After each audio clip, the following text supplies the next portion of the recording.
o'zingizga aloqador masala bo'yicha hujjatlar bilan tanishmoqchisiz, lekin u tashkilot bermayman deyapti. Shunaqa vaziyatda nima qilish kerak? Ikki quloqingiz bilan eshiting va yodingizda saqlang. Ma'muriy javobgarlik to'g'risidagi kodeksning 44-moddasiga asosan bu huquqbuzarlik hisoblanadi. O'sha odamga, mansabdor shaxsga jazoyi ham bor. Ya'ni fuqaroda huquq va erkinliklariga daxl qiladigan masalalar bo'yicha hujjatlar, qarorlar, materiallar bilan tanishishni asossiz ravishda rad qiladigan bo'lsa, shu mansabdor shaxsga, ya'ni o'sha tashkilotning rahbariga chora ko'riladi.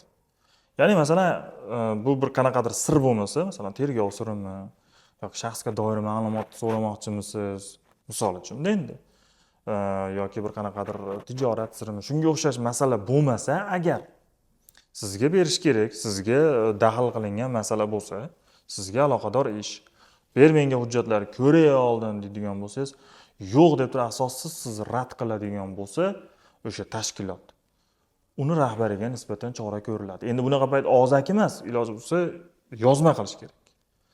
Masalan, aytaylik, bir ariza bilan murojaat qildingiz, hujjatlar bilan tanishaman deb. U sizga yozma tarzda rad qildi, asossiz rad qildi. Bironta yurist tanishingiz bilan bitta maslahat qilib olasiz va mana shunaqa payt asossiz degan holat bo'ladigan bo'lsa, keyin bu tashkilot ustidan, bu rahbarining ustidan murojaat qilish kerak va mansabdor shaxsiga nisbatan chora ko'riladi.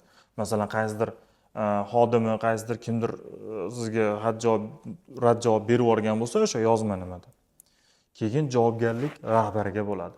Bu o'sha tashkilotda to'g'ri ishlash uchun aynan mansabdor shaxsga deb yozib qo'yilgan qonunda.